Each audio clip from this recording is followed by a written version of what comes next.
Well, Pope Francis made the most of his time in Venice. He met prisoners, artists, and young people before celebrating Mass in St. Mark's Square. EWTN Vatican News Correspondent Colm Flynn has more. A very good evening, Tracy. Well, for his first trip of the year, Pope Francis traveled to the iconic Italian city of Venice, famous for its canals and gondolas. But the Holy Father began his trip on terra firma on Giudecca Island, home to a female prison. It's also the location of the Vatican's pavilion at the Biennale Contemporary Art Show, which is featuring works of art from some of the inmates. Pope Francis is the first pontiff to attend this international exhibition, which takes place every 2 years in Venice. And surrounded by their paintings and their poems, the Pope met with the inmates, and in his speech he urged the women to rebuild their lives brick by brick. Many cried as Pope Francis acknowledged some of the harsh realities of living behind bars: overcrowding, violence and suffering. But he also took the opportunity to offer words of inspiration, saying that prison could be a place of, quote, moral and material rebirth, a chance to see the, quote, unsuspected beauty in others around you.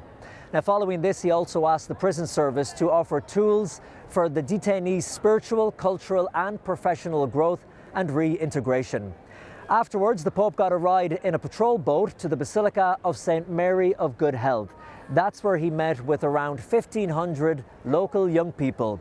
The Holy Father reminded them how precious they were in the eyes of God and encouraged them to always help others, to be a gift for others, he said.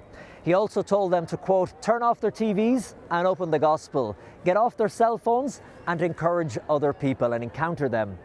Now, Pope Francis concluded his visit to Venice in St. Mark's Square, where he celebrated Mass with around 10,000 people in front of the beautiful St. Mark's Basilica. And during his homily, the Holy Father talked about Venice's enchanting beauty, but warned against the dangers of climate change and called for, quote, carefully made choices to preserve our environmental and human heritage.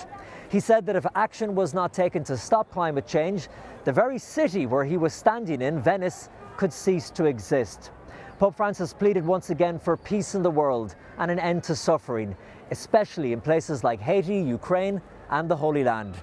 On May 18th, Pope Francis will visit the northern Italian city of Verona on the occasion of the 14th Festival of the Social Doctrine, and he will also visit the Italian city of Trieste in July to close the 50th Social Week of Catholics in Italy.